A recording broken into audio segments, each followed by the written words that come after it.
The Second Continental Congress. Overview. The Second Continental Congress developed in Pennsylvania in the summer of 1775, shortly after the war with the British had begun. It had been preceded by the First Continental Congress in the fall of 1774.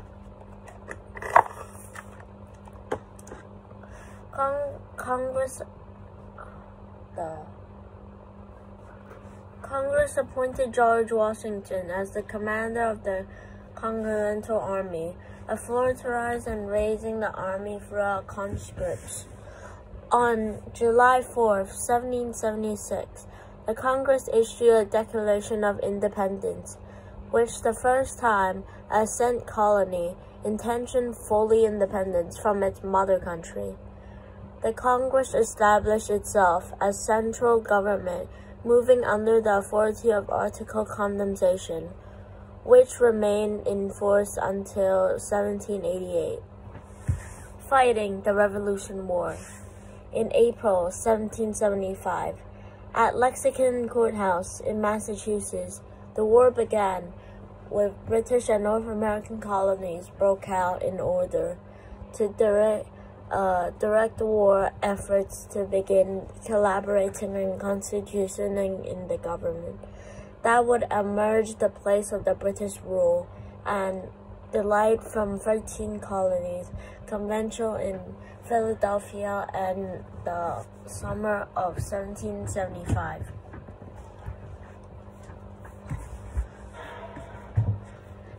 The most pressing order of the business was the war effort. Not until nor were forces with many leaders could politically these command and disperse. Armistice forces, which at this point mostly composed of valuable and local military, in June declaration voted to raise the army through conscript and appointed George Washington the commander of the new Continental Army.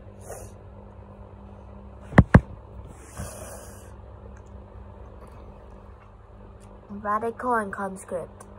At the Second Continental Congress, there were two main factions of representatives at the Congress that were headed by John Jay and New York Dixon, Pennsylvania, and Radical John Adams, Massachusetts, Tom Anderson, and Virginia.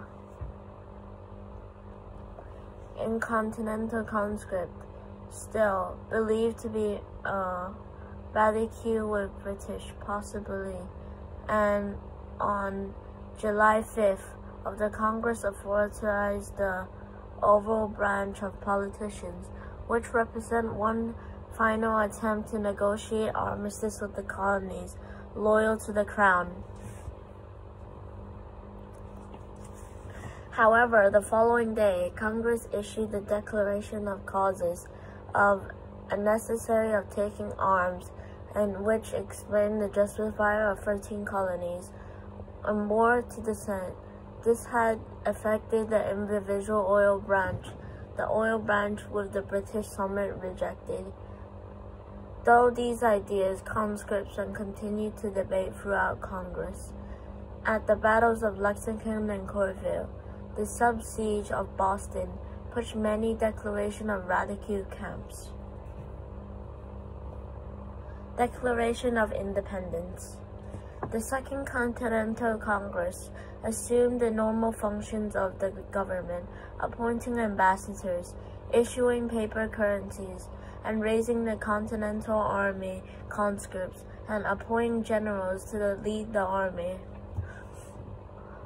The power of the Congress was still very limited. However, it had authority to raise taxes, nor did it have the ability to relate commune. On July 4th, 1776, Congress took a least step to avoid a Declaration of Independence. Throughout the elected gate were parties motivated by necessity of security foreign allies. particularly the French, to assist with the war effort against Britain. Many of them understood that the negotiating was over. Nothing of full, short independence would suffocate, and Thomas Jefferson has proposed the first draft of Declaration, which edited by the Deleys and produced the final version. It was approved on July 4th. Waging war and making peace.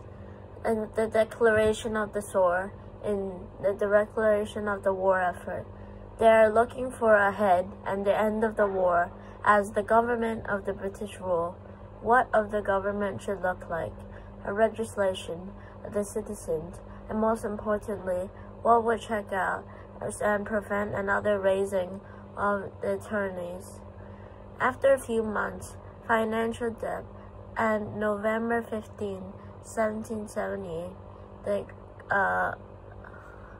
Congress adopted the Agile Independence, which established the intercontinental legal system that was served into the radical nation, the governor authority, until 1788.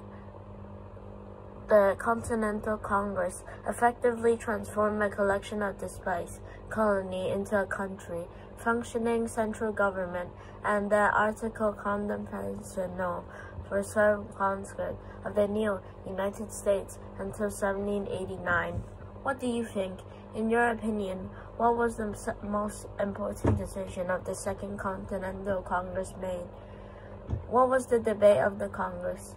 Do you have to do the same thing? Radical? Why?